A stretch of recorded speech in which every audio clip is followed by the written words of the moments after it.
mesa redonda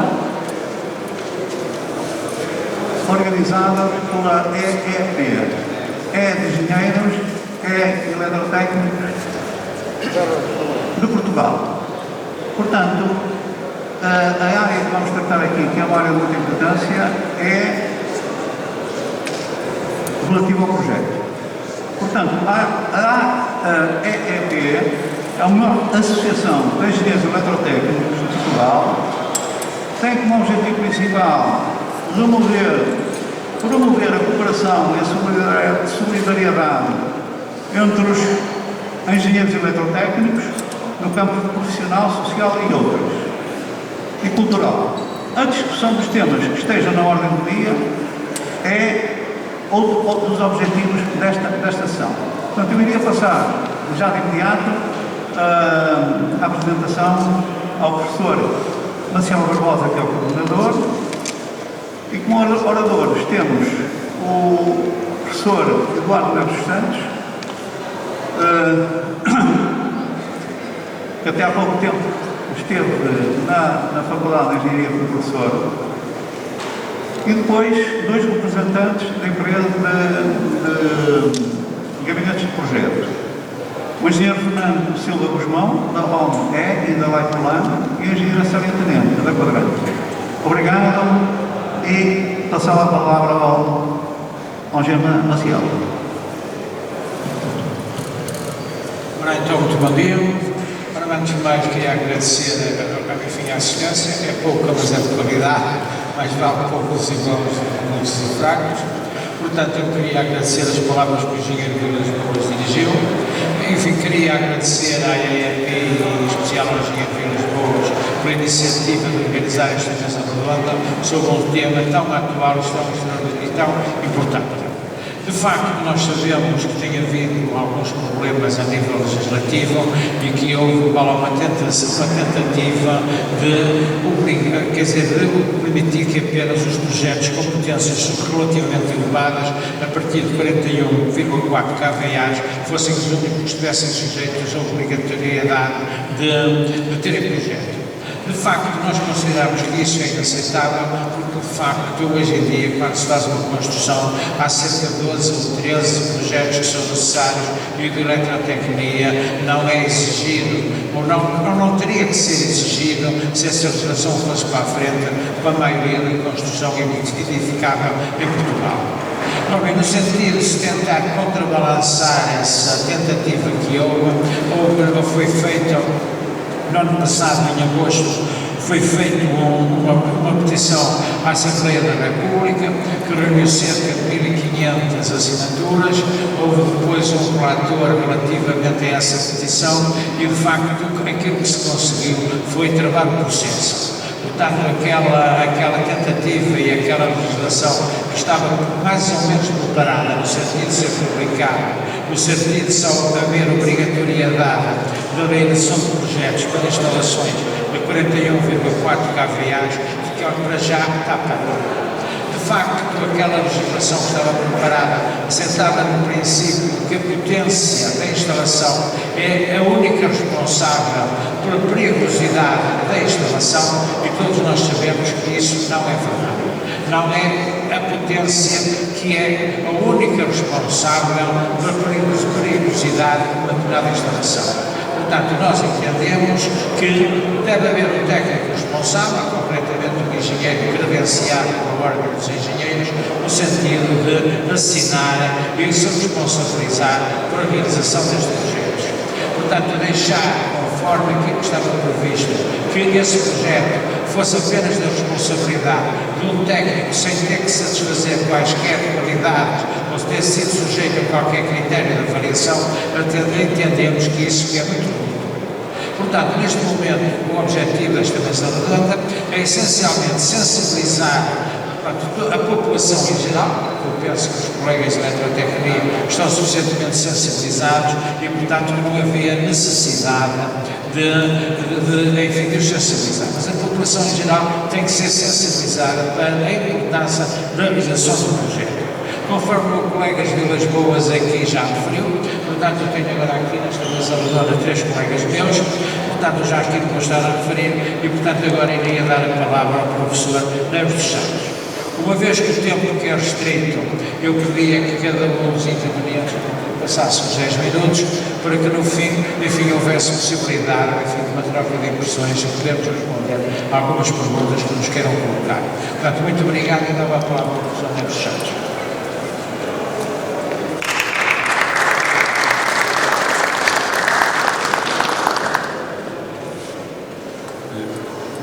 Bom dia a todos. Este é o tema que me é dado a falar, seria sobre a parte académica do projeto. Digamos que os primeiros 2 tópicos é um bocadinho isso, parte académica teórica. A segunda parte, eu acho que seria mais interessante passar a casos concretos e isso será a segunda parte desta apresentação. Isto é bem conhecido, os perigos, não é? Estão aqui elencados: incêndio, choque elétrico, as respectivas causas, que todos bem conhecemos, enfim, e os dispositivos de proteção associados ao caso, menos conhecidos talvez a questão dos arcos elétricos de efeito, que se sabe hoje em dia que são responsáveis por uma parte dos incêndios, os respectivos dispositivos que são muito caros, aqueles arc fault detection devices. Falando em perigos, naturalmente, estatísticas, esta, enfim, já tem alguns anos, mas não as coisas não estão a ser muito alteradas. 25 pessoas por semana, em média, causadas por eletrocução ou incêndio, e depois os prejuízos, neste caso na habitação, entre 5 a 7 mil milhões de euros na União Europeia, em edifícios residenciais. Qual é a causa disto? Os equipamentos elétricos, naturalmente, e aqui convinha distinguir duas coisas, que, por exemplo, equipamentos de utilização, eletrodomésticos, alguns deles de baixa potência, e a instalação elétrica em si. A grande parte destes prejuízos vem dos equipamentos de utilização, mas também a instalação elétrica, como as canalizações, as tomadas, a própria aparelhagem de proteção de baixa qualidade, pode gerar estas circunstâncias. Perante este cenário, obviamente que é importante que haja um projeto, não é? E ele é feito, literalmente, se existe um projeto, há que ser feito por engenheiro eletrotécnico. Eles devem, de facto, fazer o projeto, não chega, eles devem influenciar a decisão, se possível, não é obrigatório, se é obrigatório, na fase de execução da instalação elétrica, aprovando desvios de materiais, etc. E depois, para as instalações que têm técnicos responsáveis pela exploração, obviamente, isso nem se põe essa questão, os técnicos responsáveis devem estar atentos a alterações que venham a ser feitas, não é? Depois, a questão que o professor Marcelo Barbosa já recordou e que, no fundo, vai ao centro desta questão, a potência. Quer dizer, dispensamos de projetos, instalações de baixa potência alimentar, ou potência requisitada, ou potência máxima admissível, como se queira dizer, mas, de facto, o risco, no geral, é independente da potência. A única exceção são as sobrecargas. Digamos que uma instalação de baixa potência terá correntes relativamente baixas, e, portanto, as sobrecargas serão potencialmente menos danosas, mas tudo o resto, enfim, não depende da potência. Pode ocorrer e ocorre instalações de pouca importância em habitações unifamiliares, pequenos estabelecimentos e outros. E, naturalmente, o choque elétrico também. Isto é só rever um bocado essa questão. Este quadro tem aqui uma metodologia de cálculo para curto-circuitos máximos, portanto, para cálculo de de corte. A única coisa que me interessa deste slide é que a potência de curto-circuito máximo de uma instalação não depende da potência. Ela depende do que está para trás, ou seja, da rede a montante. Portanto, se eu tiver um pequeno estabelecimento, se tiver um simples motor de 345 kVA, se ele estiver ao lado do PT, ele tem elevadíssimas potências de correntes de curto-circuito e é muito perigoso. Depois, o arco elétrico de efeito, o tal fenómeno, ele está associado a correntes que a partir de 300 mA podem gerar um incêndio. Isto não depende da potência, obviamente, da instalação, depende, enfim, das canalizações. Portanto, se eu, por exemplo, tiver um cabo de 2,5 mm², se for de fraca qualidade ou se for sujeito a traumatismos recorrentes, pode, com os anos, originar essa circunstância. E, obviamente, também a questão do choque elétrico. Como todos sabemos, acima de 30 mA uma corrente pode ser brutal e, portanto, Claro que isto não depende de todo da potência, enfim, depende apenas de obter um aparelho de baixa potência com, enfim, problemas de defeituosas ligações à Terra, etc. Qual é a consequência de todas estas circunstâncias? Mesmo em potências, é um reforço que se disse há bocadinho. Perante estas circunstâncias, enfim, é necessário ter sempre um projeto eletrotécnico, enfim, para calcular as grandes curto-circuito, naturalmente, poder de corte à aparelhagem, selecionar equipamentos conformes às influências externas, não esquecer isso, e, enfim, tomar em consideração os circuitos de terra, etc. Porque tudo isto é importante numa pequena instalação, pequena no sentido de baixa potência alimentar. Agora, passamos à segunda parte e eu tenho aqui algumas constatações de instalações sem projeto e instalações com projeto. A primeira parte, sem projeto, como é que chega a isto? Basicamente, o que está aqui é reflexo, principalmente de testemunhos que eu fui recolhendo ao longo de vários anos. Eu sou há cerca de 10 anos perito técnico do IPAC, portanto tenho feito a auditoria anual a várias instalações elétricas, entidades instalações de inspeções elétricas, e os relatos que me vão dando, coisas que eu vejo, e também, enfim, algumas auditorias que vou fazendo, permite-me ver aqui alguns casos. E eu acho que é interessante ver isto. Por exemplo, este caso muito comum, um único interruptor diferencial à cabeça, uma instalação. Isto é legal, meter por 30 mA, mas não deve ser feito, porque eu perco a seletividade vertical e perco a seletividade horizontal. Atenção, isto encontra-se também em instalações com projeto. Eu já estive em várias instalações em que isto acontece, mas sem projeto eventualmente. Fica mais barato, dispensa o diferencial e, portanto, fica sozinho. Depois, isto é um caso real, sobretudo isto já não são invenções. O que acontece aqui são instalações, isto é uma instalação que teria um diferencial de 30 mA, categoria AC, e uma instalação de carregamento de veículos elétricos, com uma potência significativa, começa a haver disparos frequentes, e então ele é ligado a montante, está resolvido. Como é que isto é identificado? Quando estas instalações que não tenham em projeto, nem inclusivamente inspeção, porque tinham 6,9 kVA, os inspectores vão lá, porque há um aumento de potência que tem que ser inspecionado, acima de 10,35, e encontram estes casos, que é uma não conformidade. Isto é real, foi-me relatado.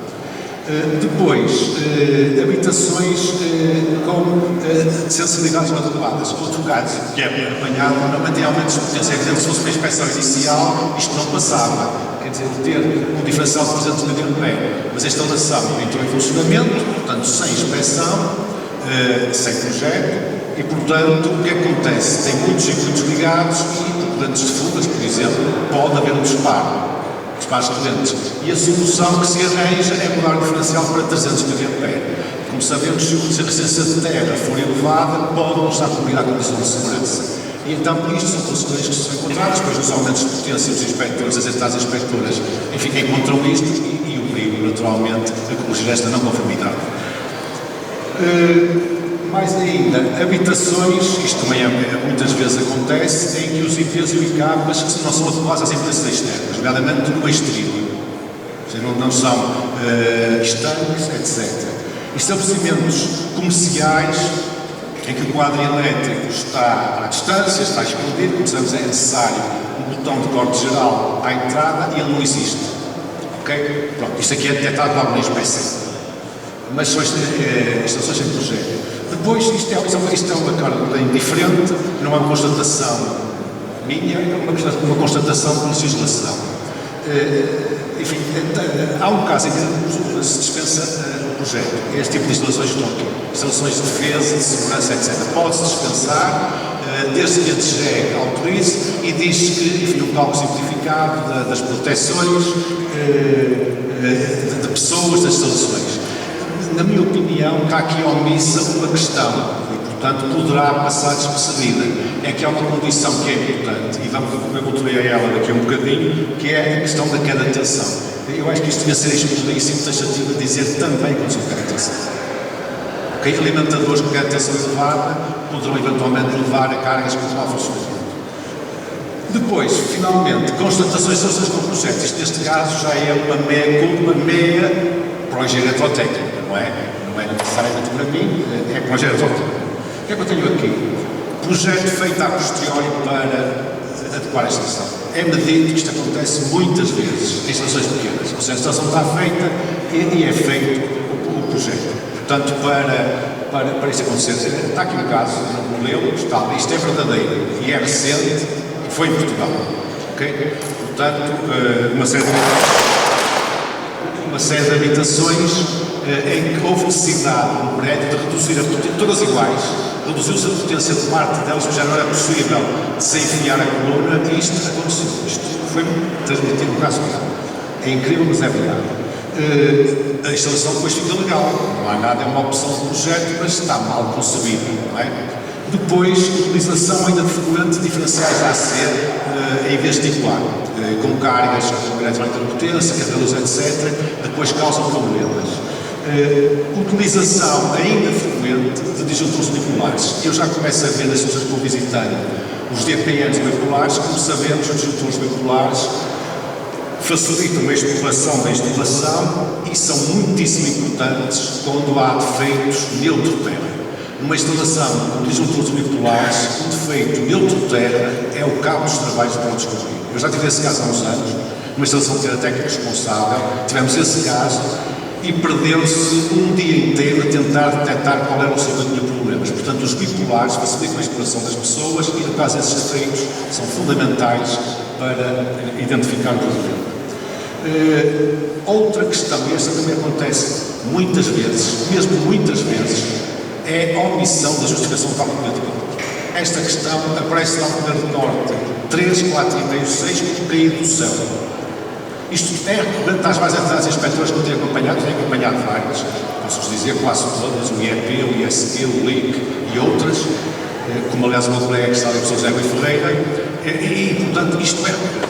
O poder de corte é esquecido. Eu chamo a atenção que o poder de corte tem a ver com uma corrente máxima de curto-circuito e que ela é muito variável. Aquela figurinha mostra que se eu tiver uma corrente de curto-circuito máxima de 50 kA, 10 metros à frente, com o cabo 10 metros quadrados, ela baixa para 50, baixa para 10. Quer dizer, a corrente de curto-circuito varia bastante. Nós deveríamos calculá-la para justificar o poder de corte, ou então, na dúvida, é meter o poder de corte muito alto, o que é também antigo não é? Depois, outra questão que eu falava há bocadinho, há muita omissão relativamente à queda de tensão. Por exemplo, este é o caso do MR referido, os projetistas esquecem-se, com o equipamento de veículos elétricos, de calcular o poder a queda de tensão desde a origem até ao carregamento. E depois, por vezes, há problemas de mau funcionamento. Neste caso, não teríamos que cumprir aquele limite. E muitas vezes isso é esquecido, está omisso. Depois, aqui já é outra questão, enfim, já é um certo luxo, mas ainda é muito raro a prescrição, enfim, compreende-se, eles são muito caros os tais AFDDs para proteção de arcos elétricos de freio. Não raramente, também é muito referido, os projetos são copy-paste da memória, ou seja, a memória não bate com o edifício. É referido também que isto acontece muitas vezes em projetos pequenos.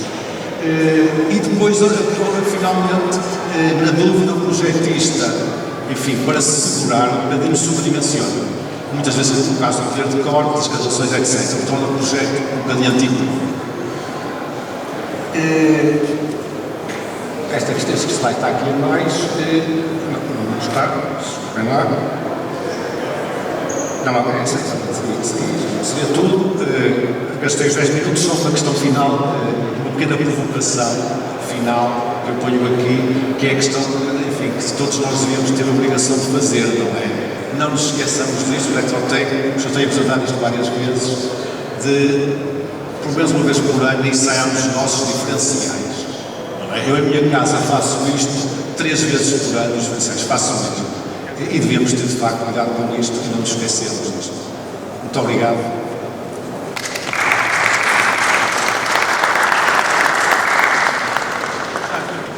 Queria agradecer a Fernando Santos a esse aula que nos apresentou.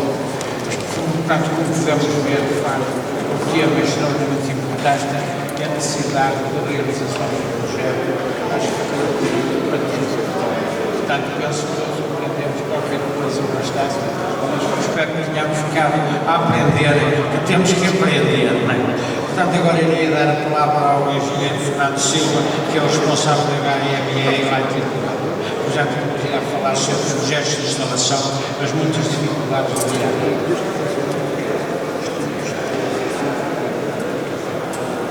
Bom dia, não trouxe apresentação nenhuma, não trouxe.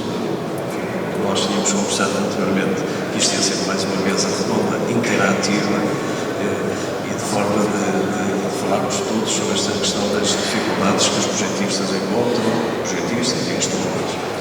Ficou bem provado que os projetos iniciais. Isto é intuitivo, isto faz parte quase das leis da física, sabemos perfeitamente que o matter não é potência, mas sim a corrente, e portanto, independentemente da potência, é necessário fazer corrente. E aquilo que eu tenho deparado como projetista, e também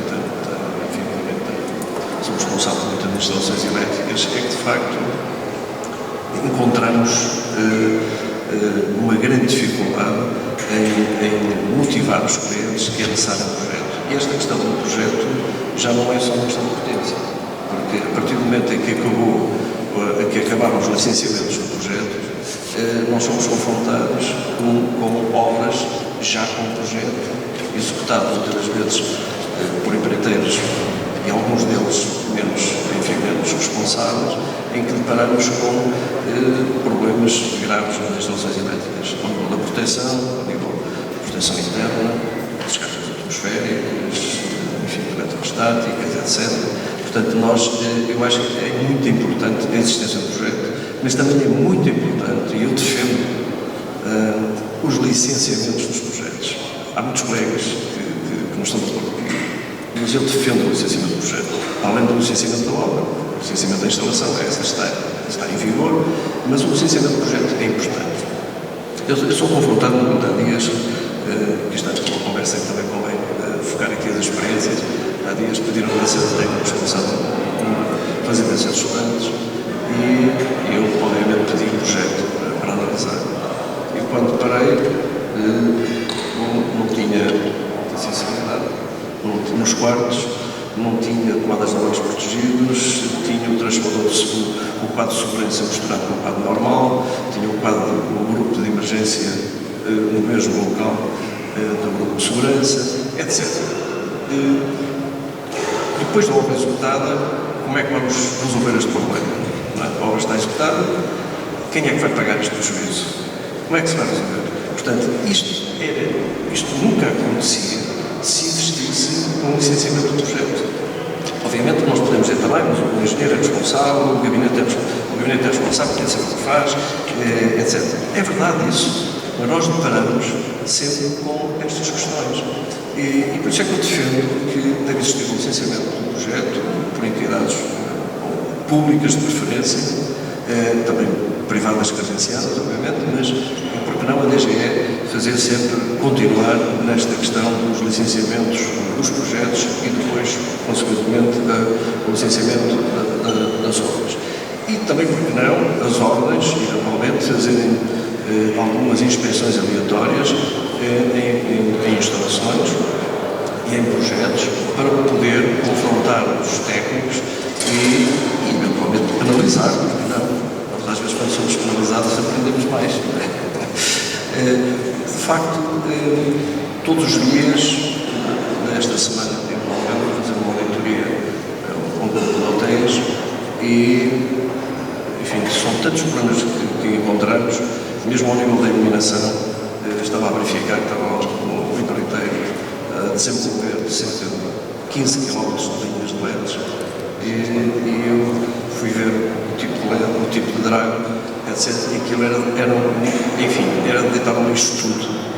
Não era um passo 2, não tinham filtros harmónicas, não tinham, enfim, era um caos. Pensar isto, para mim, é tudo lixo. E eu empreitei isto também, mas é um último projeto. Eu executei isto, ninguém me deu projeto. O cliente disse para eu substituir as T5 e fazer mais barato. Quer dizer, é esta cultura, esta falta de cultura que é necessária, profissional, que é preciso também implementar, e depois também criar as entidades, se existisse um projeto, se existisse alguém a historiar esse projeto ou a aprovar esse projeto, isto não acontecia. São todas estas situações que de facto nós deparamos, e a necessidade do projeto, independente seja um KVA, seja o que for, seja qualquer tipo de intervenção, é necessário o projeto. Por analogia das estruturas, os nossos colegas das estruturas, nem que seja um capoeiro, entre aspas, desculpa fazer, é necessário o projeto de estruturas. Portanto, a eletricidade também tem de ser. Das comunicações, não precisa ir mais longe, porque é cansado o projeto de telefones, que, enfim, com todo o respeito que tenho pelas telecomunicações, não mata ninguém. No entanto, é necessário o projeto na eletricidade. É fundamental. Depois, a questão da formação académica nas universidades, nos estudos superiores de engenharia, nas escolas secundárias, também é necessário ter uma componente dedicada à parte de projeto e instalações elétricas. Nós, profissionais, nos gabinetes, temos uma dificuldade enorme em, enfim, admitir engenheiros para o escritório, porque não vem com a formação, temos de ser nós a perder imenso tempo a ensinar, porque eles não vêm com a formação ao nível de vida dedicada à área do projeto. Vem com a formação teórica, sim senhor, que é fundamental, mas também podiam ter uma componente dedicada ao projeto e também à questão luminotécnica, que é uma parte fundamental na área do projeto, a luminotecnia, e terem essa formação. Há exemplos desses do mundo, por exemplo, no Brasil, apesar de que o Brasil é o Brasil, todos nós pensamos que o Brasil enfim, é um país subdesenvolvido, etc., mas dá-nos muitas lições dessa matéria. Em light design, por exemplo, no Brasil tem grandes light designers e tem formação de light design, licenciaturas, mestrados e doutoramentos. Nós aqui não temos. E depois tem uma componente interessante que as universidades têm, é de colocar o aluno durante o seu curso a frequentar as empresas para perceberem bem o âmbito do seu trabalho e até para poderem optar ao longo da sua carreira académica dizer o que é que gostam mais. Porque se eles frequentarem uma instituição de trabalho, uma grande empresa estadual, eles podem optar e dizer, afinal, eu gosto mais de telecomunicações, eu gosto mais de luminotecnia, eu gosto mais de sistemas de energia, quer dizer, e essa formação paralela à universidade, acho que é fundamental. E os jovens têm tempo para isso. Então, aqui os jovens sabem perfeitamente que têm tempo e bem gostariam-se, de ter essa componente prática, que também poderia ter uma pequena componente financeira que lhes daria muito jeito, com certa medida.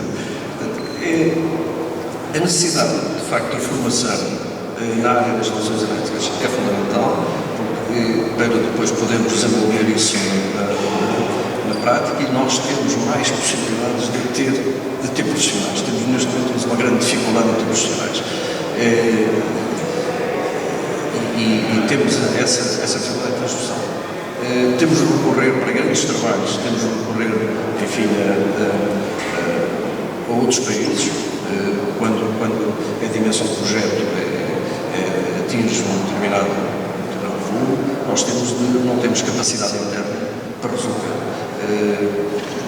É que recorremos a indianos, a outros países, para poder fazer face à dimensão dos grandes trabalhos, que a Célia irá falar, que o movimento dela está noutra dimensão de trabalhos, embora nós também fazemos vários para a ONU, tem feito trabalho para a Ásia, para a Arábia Saudita, etc. E deparamos sempre com essa dificuldade. Não temos capacidade de ter 500 pessoas a trabalhar, ou 200 pessoas, ou centenas de pessoas a trabalhar na área da eletricidade.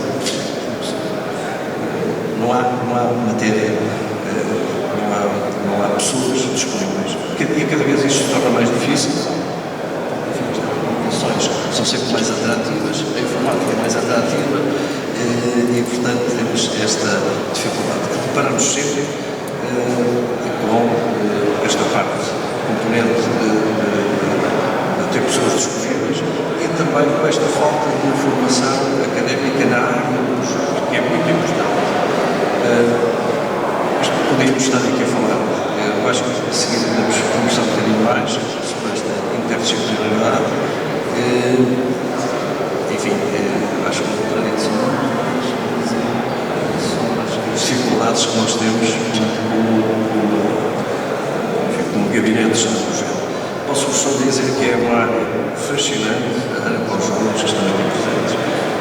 projeto é uma área apaixonante.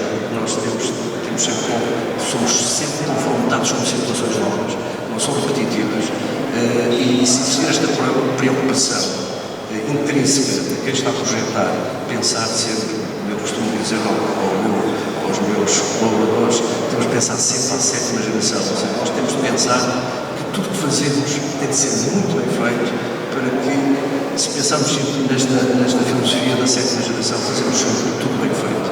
E quando estamos a projetar, temos desafios de sustentabilidade, desafios de criatividade, não só na área da iluminação, mas mesmo nas instalações elétricas, otimização dos sistemas. Tudo isto é uma área que é apaixonante e que os jovens podem agarrar esta atividade do projetista, que de facto é diferente do outro tipo de profissões. Até já.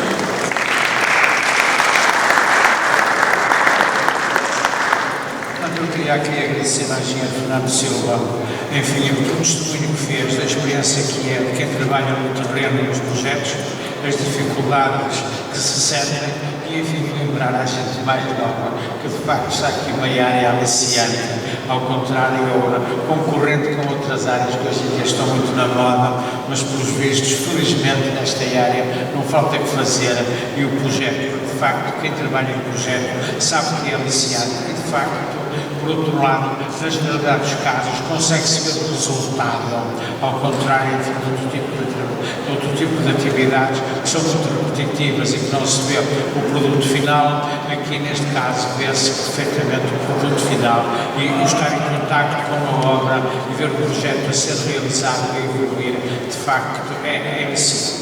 Agora eu queria dar a palavra à engenheira Célia Pineta, que é Client Manager Building and Urban Development Quadrante, que nos irá falar sobre os projetos elétricos de grande dimensão, os desafios da urbanização.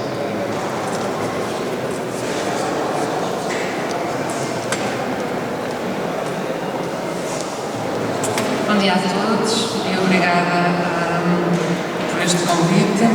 Eu hoje vou falar a nível do projeto de instalações elétricas em grandes projetos feitos não só cá em Portugal com equipas multidisciplinares, mas também lá fora e os desafios que isso nos traz. Trago aqui alguns exemplos. Vamos começar. Portanto, em primeiro lugar, não sei se me estão a ouvir, porque às vezes não saio daqui. O que é que eu queria falar? As principais características dos projetos atuais, que é a complexidade técnica crescente, a integração de tecnologias e o foco em eficiência energética. Isto é um dos pilares principais que atualmente temos no desenvolvimento dos projetos elétricos. Tenho aqui dois exemplos e passo já a falar deles, nós temos a desenvolver 2 estados para a CAN na Costa do Marfim em 2023.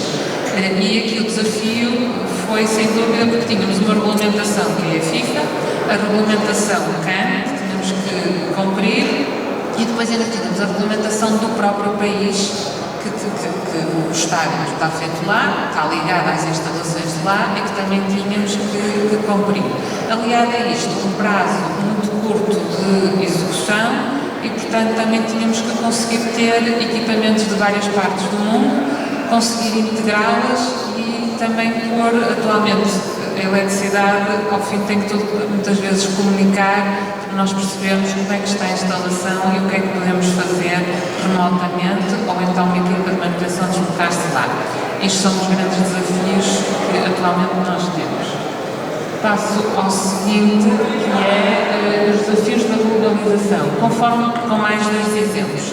Conforme eu estava a dizer anteriormente, as tais equipas multidisciplinares, que muitas vezes têm não só o idioma, como a nível cultural e a forma de trabalhar é diferente, e nós temos que conjugar isto tudo e pôr, é quase como uma orquestra, para toda a gente a tocar o mesmo tipo de música, para ao fim termos um resultado final excelente. E aqui também, conforme eu falei, o aprimoramento da logística nos mercados globais e as normalizações. Nós muitas vezes estudamos Sabemos a nossa, sabemos a internacional e depois ainda temos que adaptar à do país.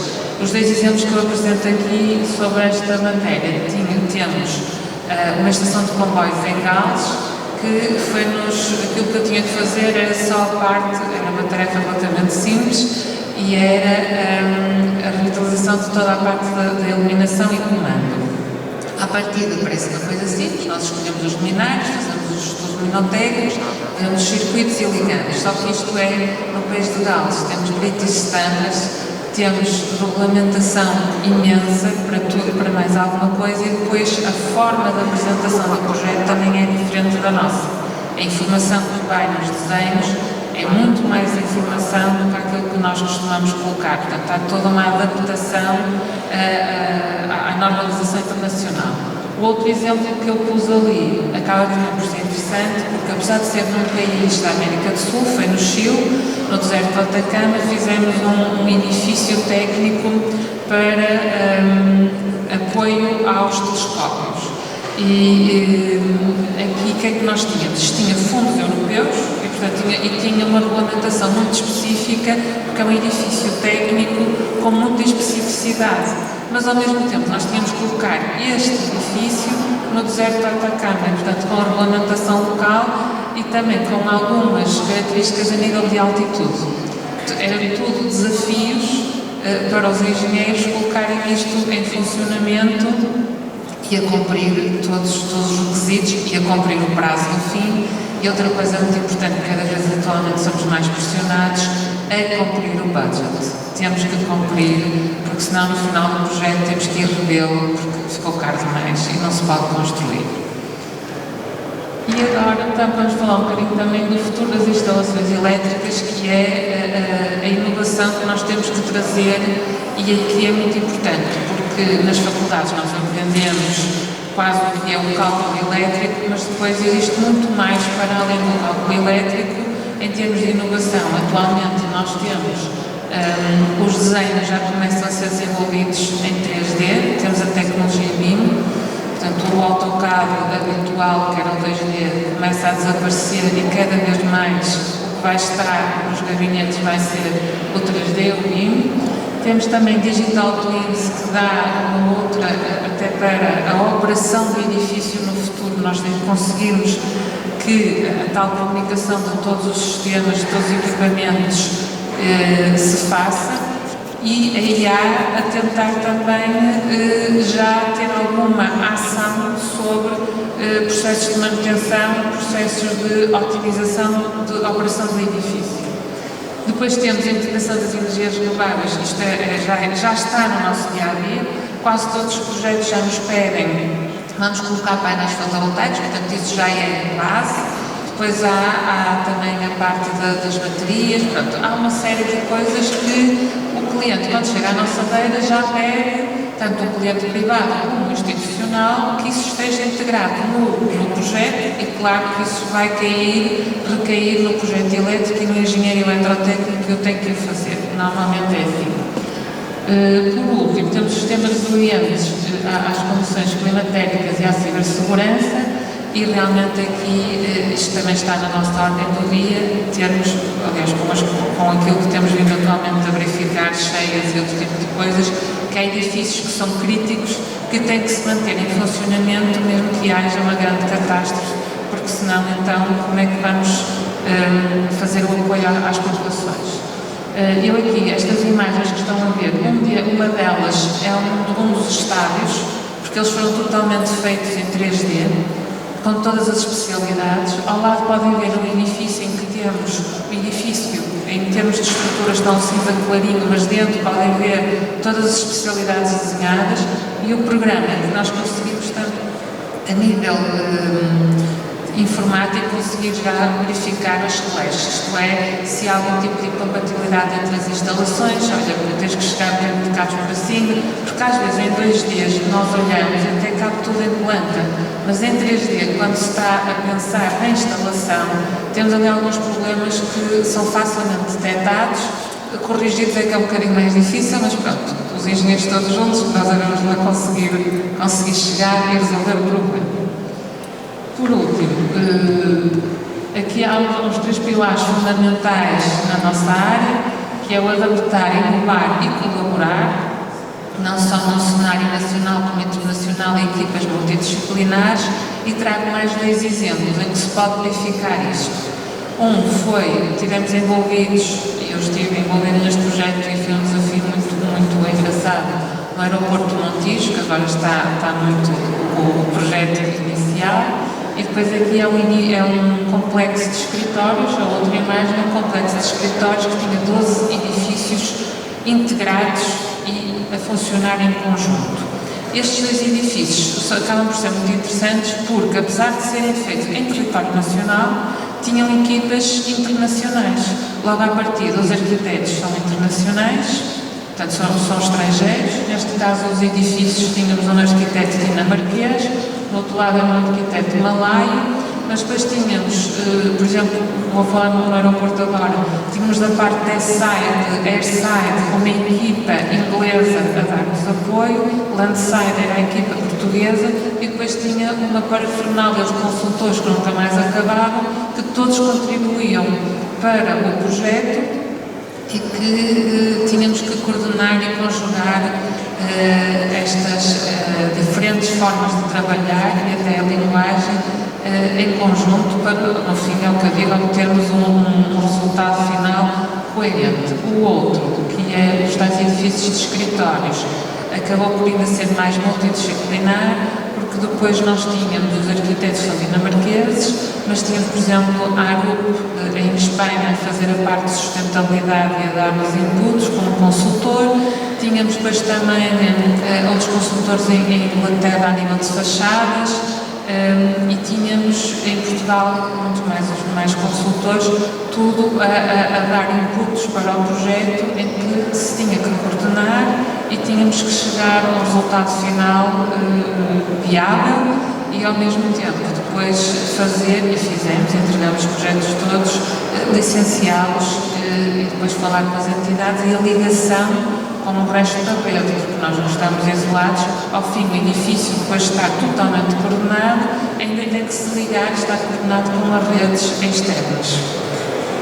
Isto tudo são os nossos grandes desafios. Eu concluo aqui a minha apresentação, depois se tiverem algumas dúvidas, acho que na fase de debate podemos falar um bocadinho. Obrigada a todos.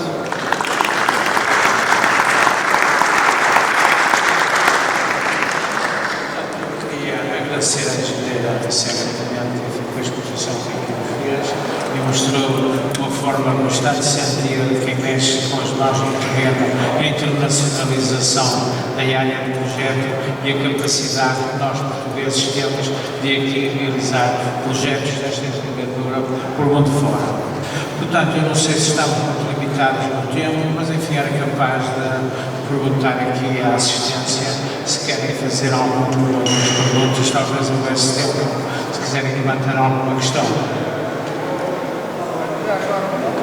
No que diz respeito ao licenciamento, com a implicidade atualmente interdependências. Já agora.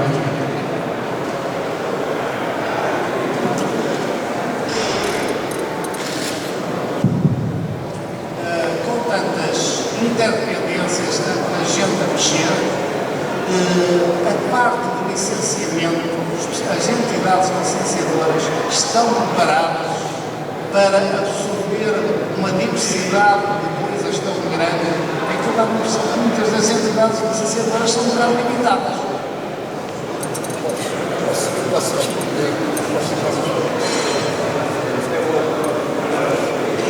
Uma questão importante. Nós preparamos com tudo, há bons projetistas, há bons profissionais, há profissionais menos bons, também há nas entidades licenciadoras pessoas competentíssimas e outras menos competentes. Independentemente disso, temos sempre o mesmo problema, que é a formação, é a cultura, a formação.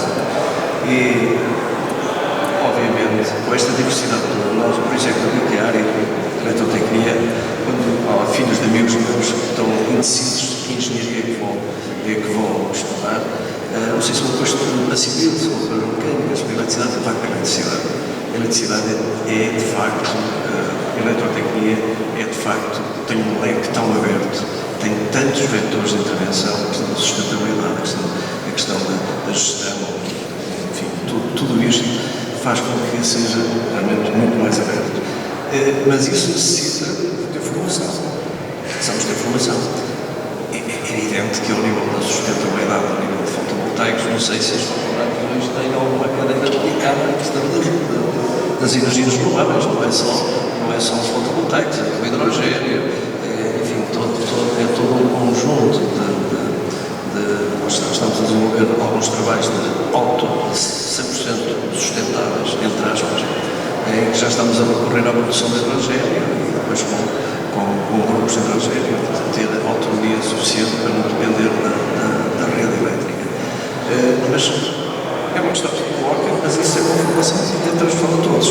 Não é só as entidades licenciadas, mas também é os projetistas que eu deparo com, de facto, esta falta de cultura também em alguns projetistas e instaladores, etc.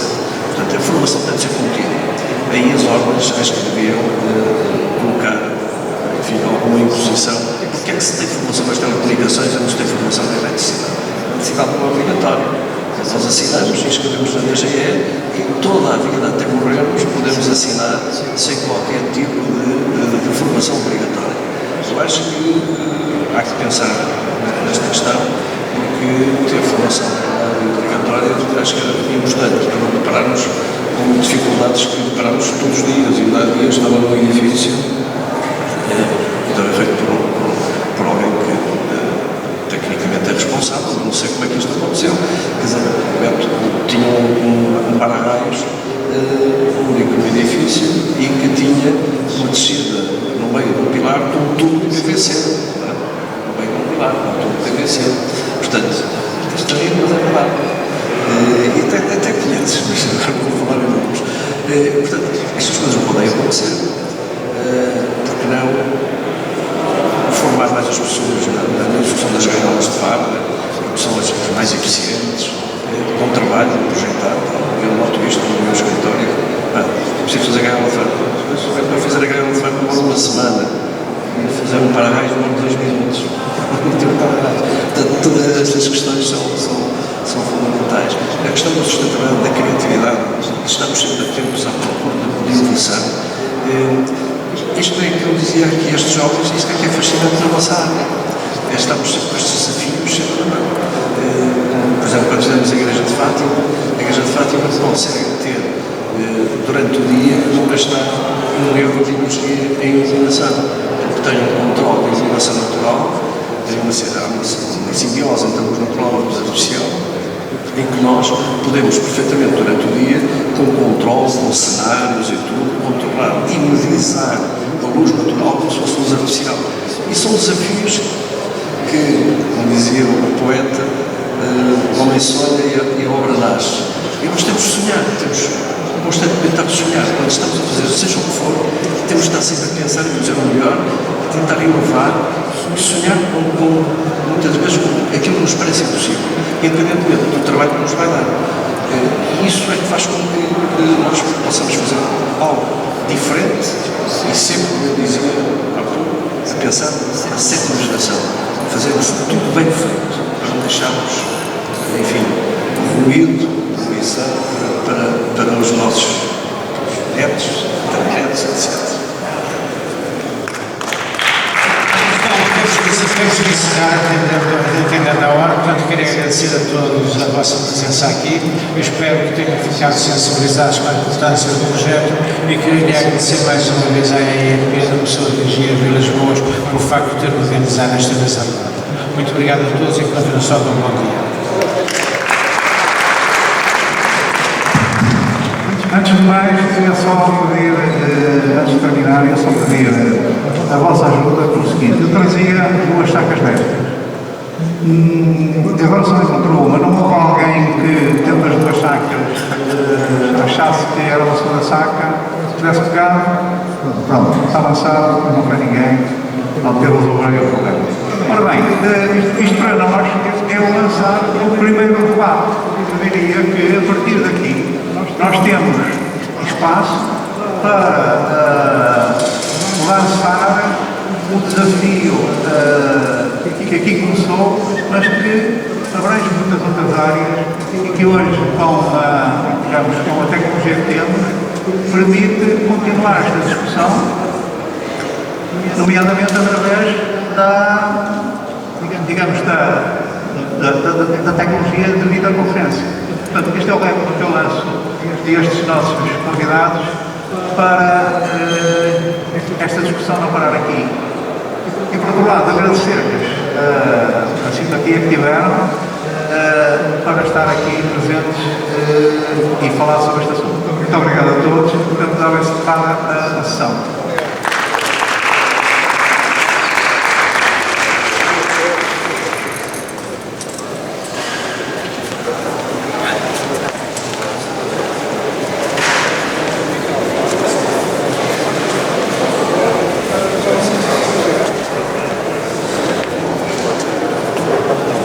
Opa!